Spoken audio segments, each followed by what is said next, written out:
त्याच्यामुळे आता पुन्हा एकदा पक्ष बांधणी,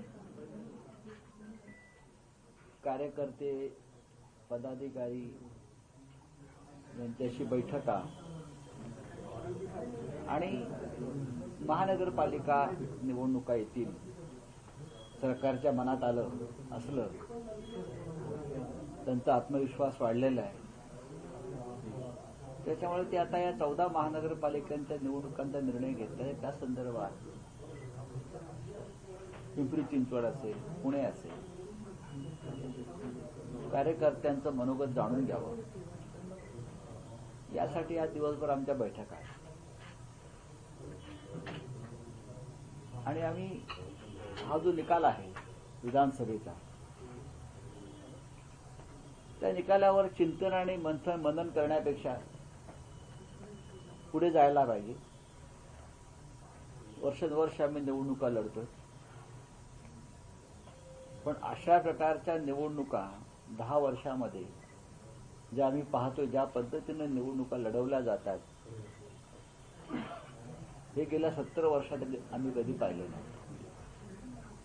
तरीही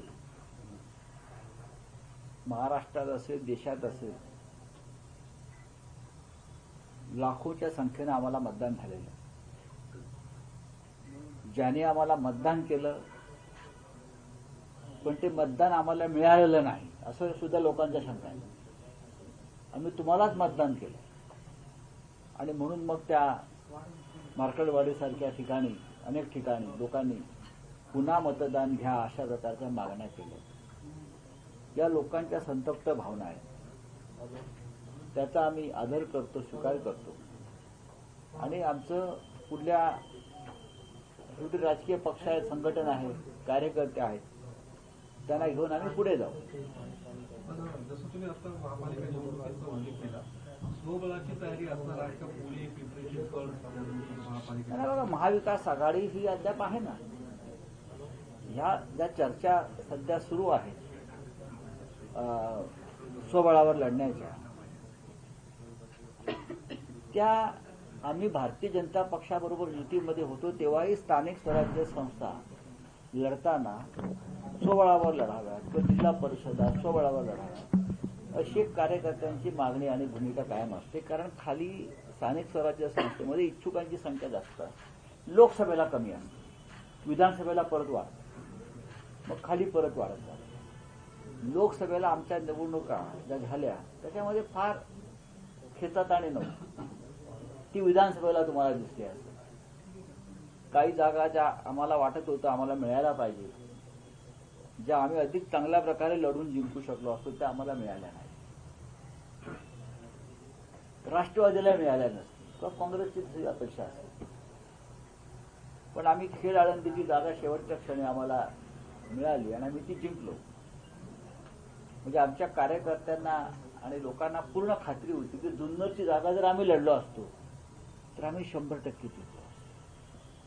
जुन्नरची जागा, अशा अनेक जागांवरती शिवसेनेचं पहिल्यापासून एक ताकद आहे.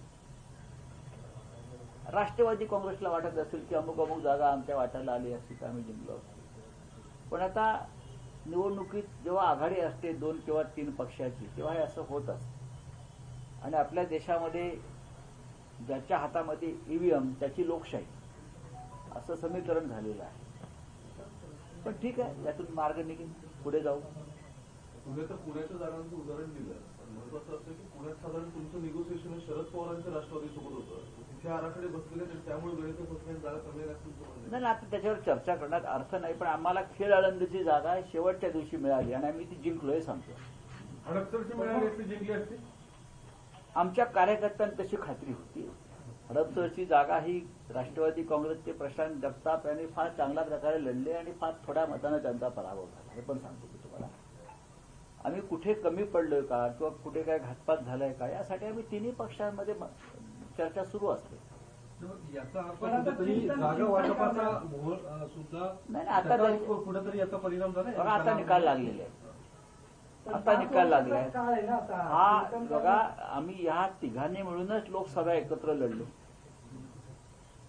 तिघांनी मिळून लोकसभेला चांगला निकाल दिला. हे सुद्धा तुम्हाला मान्य केलं पाहिजे.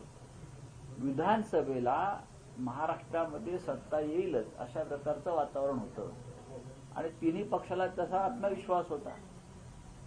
पण आता आम्ही महाराष्ट्रात सध्या जे काय चित्र सुरू आहे नवीन सरकार आल्यापासून आपण पाहताय काय झालं. आता शरद पवार साहेब पुण्यामध्ये होते, ते आता बीड आणि परभणीला निघालेले आहेत. अनेक राजकीय नेते आता बीड परभणीला जात आहेत. आमचे लोक जाऊन आले. या राज्यात काय चाललंय? सरकार स्थापन झालं तर मंत्रिमंडळ तयार होत नव्हतं. मंत्रिमंडळाने शपथ घेतली तर खातेवाटप जाहीर होत नाही. अहो, 5वी बहुमत तुमच्याकडे आहे, तुम्हाला कोण अडवत आहे? 225 आमदारांचं बहुमत ज्या आघाडीकडे किंवा ज्या पक्षाकडे आहे त्यात स्वतः भारतीय जनता पक्षाकडे जवळजवळ 125 जागा, 132च्या वर जागा, 40 जागा आहे, 140. तरी तुम्हाला आता खातेवाटप करता येत नाही. हे राज्य कसं चालेल?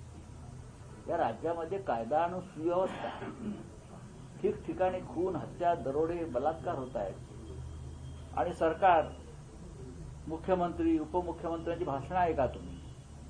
14 कोटी जनतेचे आभार मानले. तुम्हाला 14 कोटी जनतेने निवडले नाहीये.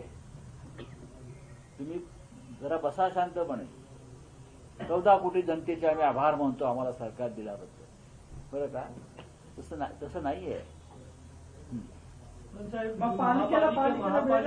महापालिका निवडणुकीमध्ये तरी कार्यकर्त्यांचं ऐकणार का? आम्ही नक्की ऐकू. बघा की आता मुंबई महानगरपालिका हा एक फार कळीचा मुद्दा.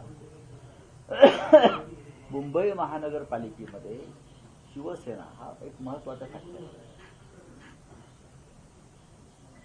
आणि आम्ही 10 जागा जिंकल्या. तरी या एवढ्या कठीण परिस्थितीत आम्ही 10 जागा जिंकल्या. आमच्या 4 जागा फार कमी मतांना आम्ही. मुंबई महानगरपालिकेवरती आम्हाला काही करून सत्ता मिळवावीच लागेल, नाहीतर मुंबई वेगळी होईल. आपण पाहत्या मराठी माणसावर ज्या प्रकारे हल्ले सुरू आहे. मुंबईत सोबळाची तयारी सुरू झाली. एक महत्वाचं विषय की बाकीच्या पालिकांपेक्षा बीएमसी ही सगळ्यात ऑडमॅन आउट आहे. कारण यंदा तुम्हाला तिथे फक्त भाजपसोबत नाही तर यावेळी तुम्हाला तिथे शिंदेसोबत सुद्धा लढावं लागणार आहे. अशा वेळी एक्झॅक्टली तुम्ही सोबळाचा नारा तुमच्यासाठी महत्वाचा ठरेल की तुम्हाला आता मित्र पक्षांचं या सगळ्यामध्ये महत्व बघितलं? मुंबई महानगरपालिकेमध्ये माननीय उद्धव ठाकरे साहेब पक्षप्रमुख आणि आम्ही सगळे बसून त्याच्यावरती आमच्याकडे चर्चा सुरू आहे. कार्यकर्त्यांचा जो रेटा असतो खालून तो स्वबळाचाच आहे. शिवसैनिकांचा जो एक रेटा असतो तो स्वबळाचा आहे आणि मुंबईमध्ये शिवसेनेची निर्विवाद ताकद. मुंबईमध्ये आमच्या वाट्याला आणखीन काही जागा आल्या असत्या तर आम्ही त्या जागा जिंकलो, हे पण तुम्हाला मी सांगतो. पण तसं होऊ शकलं नाही. आता मुंबईमध्ये आम्हाला लढावंच लागेल आणि आमच्या सगळ्या प्रमुख कार्यकर्त्यांची, नेत्यांची जी मानसिकता आहे, मी मुंबईपुरतं बोलतो. याचा अर्थ महाविकास आघाडी तुटली असं होत नाही. आम्ही भारतीय जनता पक्षाबरोबर असताना सुद्धा आम्ही महानगरपालिका स्वतंत्रपणे लढलेलो आहोत. स्थानिक स्वराज्य संस्था आम्ही स्वतंत्रपणे लढलेलो आहोत. आता ह्याच्यातून आम्ही कसं काय मार्ग काढायचा पाहतो. आता पुणे असेल, पुण्यामध्ये असेल किंवा पिंपरी चिंचवड असेल, नाशिक असेल, महाविकास आघाडी आहेत. पण मुंबईचं महत्व हे महाराष्ट्रात आणि देशाच्या नकाशावर फार वेगळं आहे. तिथे जर शिवसेनेची ताकद नसेल तर 100% आज मुंबईचं ओरबडणं सुरू आहे, उद्या तुकडा पडेल. मी असं म्हटलेलं नाही, तुम्ही म्हणता. मी असं कोणती कमिटमेंट केलेली नाही. मी आमच्या कार्यकर्त्यांची एक इच्छा आहे की मुंबई आपण स्वतंत्रपणे लढलो तर आपण चांगल्या प्रकारे निकाल देऊ शकतो, असं एक कार्यकर्त्यांची एक भावना असते. आणि त्यानुसार संपूर्ण महाराष्ट्रामधल्या 14 महानगरपालिकांच्या संदर्भात एकत्र बसून आम्हाला असेसमेंट घ्यावं लागेल. आम्ही नेहमीच कार्यकर्त्यांचा ऐकतो, पण महाविकास आघाडीमध्ये जेव्हा आम्ही काम करतो तेव्हा 3 पक्षांचे कार्यकर्त्यांच्या भावना असतात आणि युती धर्म जो असतो, जो आम्ही भारतीय जनता पक्षामध्ये असताना युती धर्म पाळला ना. आमच्या अनेक महत्वाच्या जागा भाजपने खेचल्या आणि त्या जागेवरती कायमस्वरूपी त्यांनी कब्जा घेतला, ताबा घेतला. ज्या आमच्या जागा असायच्या पण जागा वाटपामध्ये मागणी असायची, आम्ही म्हणायचो हिंदुत्ववादी मत आहेत, विभागली जाऊ नयेत, त्या माध्यमातून आम्ही त्यांना भरपूर जागा दिल्या त्या काळामध्ये. आणि 3 पक्ष असल्यावर सुद्धा अशा घटना घडत आहेत. देवेंद्र फडणवीस न्यूज नेशन अब व्हाट्सएप पर खबरों के ताजा अपडेट के लिए न्यूज नेशन के इस QR कोड को स्कैन करें